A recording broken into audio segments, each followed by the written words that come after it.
चलिए देखते हैं आज अध्याय 202 का क्वेश्चन नंबर 1 क्या कर रहा है। निम्न द्विघात बहुपदों के शून्य ज्ञात कीजिए और शून्यकों तथा गुणांकों के बीच के संबंध की सत्यता की जांच कीजिए। ठीक है, अब यहाँ पर एक नया पॉइंट है, शून्यकों और गुणांकों।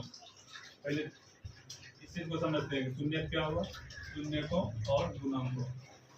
शून्य वह होता है जो कि बहुपद अगर दिया है तो बहुपद को हम अगर शून्य निकालने के लिए बोलेगा तो हम क्या करेंगे, बहुपद के आगे में मतलब बराबर जीरो के कर लेंगे। बराबर के जीरो करने से क्या होगा, इस बहुपद का जो मान है x के टर्म में वो x का मान निकलेगा, और जब भी मान निकलेगा वो दो मान निकलेगा। हो सकता है दोनों मान सेम हो सकता है दोनों मान अलग अलग हो। ठीक है, शून्य हम ऐसे निकालते हैं। और शून्यकों का यहाँ पर मतलब ये है कि शून्यकों का मतलब है कि शून्यकों का योगफल, शून्यकों का योगफल जिसको कि हम इस तरह से भी बोलते हैं, शून्यकों का योगफल जो कि होता है -b/a। ठीक है, और गुणांकों, गुणांकों मतलब होता है शून्यकों का गुणनफल, इसका मतलब होता है c/a। ठीक है, ये तीन शब्द जो है अच्छी तरह समझ लेना है कि शून्य का मतलब क्या हुआ कि जो बहुपद दिया है उसको शून्य के बराबर करेंगे और उसके बाद उसका गुणनफल करके मान निकालेंगे। ठीक है, वो आगे हम बताएंगे कैसे बनाना। ठीक है, और शून्यकों का मतलब होता है कि शून्यकों का योगफल और शून्यकों का गुणनफल, ये दोनों चीज। ठीक है, ये आगे चल करके हम इसमें जरूरत पड़ेगा तो हम इसका इस्तेमाल करेंगे। ठीक है, तो अब इसमें लिखेंगे कैसे बनाना है ये देखना है, खाली लिखेंगे। ठीक है, हमको बहुपद दिया है तो पहले जो बहुपद दिया है उसको हम लिख लेंगे x² - 2x - a। ठीक है, इस बहुपद का क्या कर रहा है, शून्य निकालने के लिए, शून्य निकालने के लिए हम बताएं, शून्य निकालने के लिए हमको बहुपद के जीरो के बराबर, ठीक है, लिख देना। अब इसके बाद हम क्या करेंगे कि इस बहुपद को हम क्या करेंगे, तोड़ेंगे। तोड़ेंगे कैसे, गुणनखंड के रूप में तोड़ेंगे। गुणनखंड के रूप में तोड़ने के लिए क्या करते हैं, बहुपद का पहला और अंतिम उसको क्या करेंगे, दोनों को गुना कर देते हैं। तो पहला टर्म क्या है मेरा x², दूसरा क्या है -a। ठीक है, -a, तो ये क्या हो गया मेरा -a(x²). ठीक है, ये तो आ गया। पहला क्या करना है, पहला पद और अंतिम पद को गुना करना, पहला काम ये। दूसरा, इसके बाद इसको क्या करना है, इस तरह से इसको तोड़ेंगे कि हमको ये जो है बीच का जो टर्म है ना, वो बीच का टर्म -2x के बराबर हो जाए। -2x के बराबर हो कैसे, या तो जोड़ने से या तो घटाने से।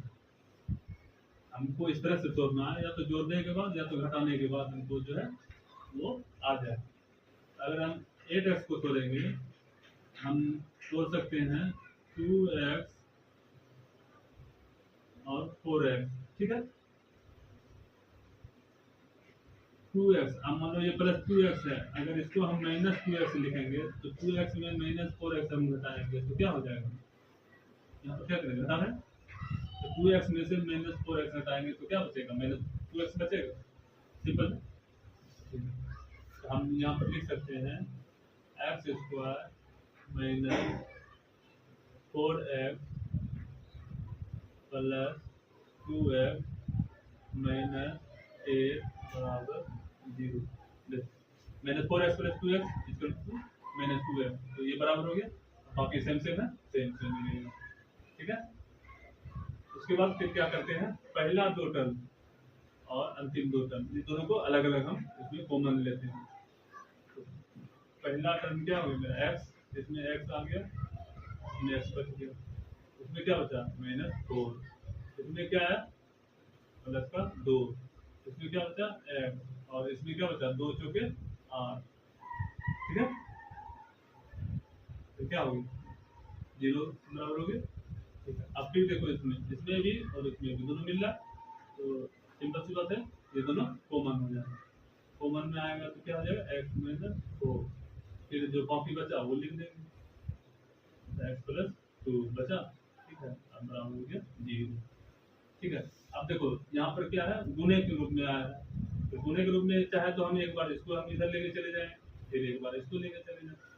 हम लिख सकते हैं यहाँ पर, यदि x माइनस 4 इक्वल टू 0, तो x बराबर क्या होगा, x बराबर होगा माइनस का 4 है, तो इधर हो गया प्लस का 4, ठीक है। अब फिर लिखेंगे, यदि आप एक बार इसको रखें, इसको लेके चलेंगे, ये तो समझ में आ रहा है, 0 बटे अगर x बटे 2 होगा तो क्या होगा, 0 बटे कुछ भी 0 के बराबर होगा, समझ में आ रहा है, इतना तो मालूम है, 0 बटे कुछ भी तो क्या होगा, 0 के बराबर होगा, इसीलिए हम डायरेक्टली लिख दिए 0।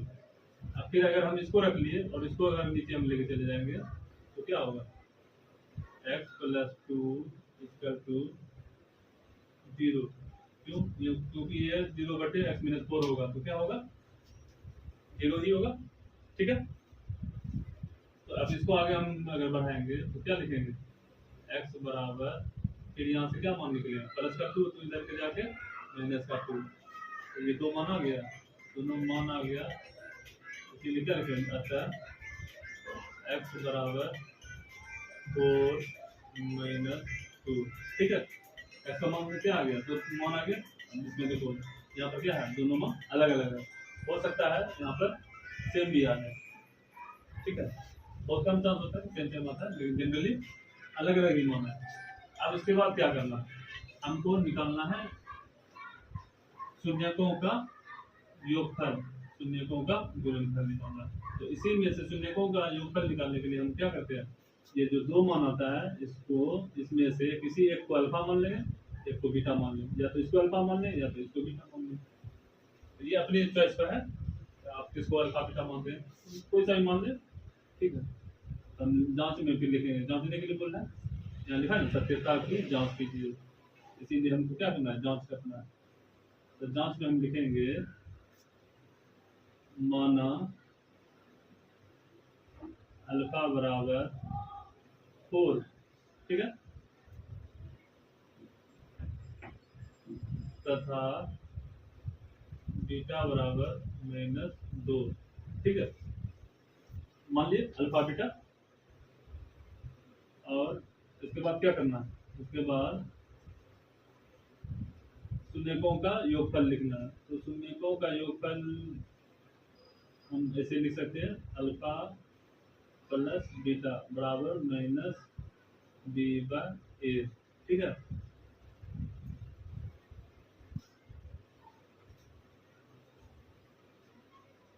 अल्फा प्लस बीटा सेम हो गया, -b/a। अब देखो यहाँ अल्फा प्लस बीटा, अल्फा का मान कितना है, 4 plus beta plus minus minus, ठीक है, -b/a।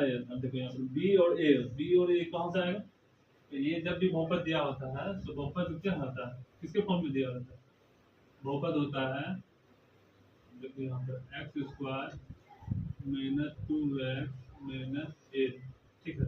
ये जब भी फॉर्म में दिया होता है तो इसको देखो यहाँ पर ax² plus bx plus c, ठीक है। ये क्या होता है, इसका बहुपद का जनरल फॉर्म होता है। ए की जगह पर यहाँ पर मिला क्या है, यहाँ पर कुछ नहीं है तो क्या है, एक है, एक का मान कितना हो गया, 1 हो गया। बी की जगह पर देखो यहाँ पर क्या है, बी की जगह पर क्या है, -2, ये क्या हो गया, बी का मान। सी की जगह, सी मतलब पूरा कांस्टेंट, मतलब जो भी होगा वो सी का वैल्यू होगा, ठीक है। तो हमको अभी क्या चाहिए, -by, तो बी की जगह पर क्या आ गया, -2, तो ये तो पहले से माइनस है, और -2 मान बी का है, तो बी का मान रख दिए, ए का मान क्या है, 1, तो ये हम 1 रख दिए, ठीक है। अब आगे देखो, 4 - 2 कितना होता है, 2, और माइनस माइनस प्लस, इधर क्या हो गया, 2, 2 बराबर 2 आ गया, तो मतलब सही है। ठीक है, तो फिलहाल हम मिटा देते हैं, आगे देखते हैं।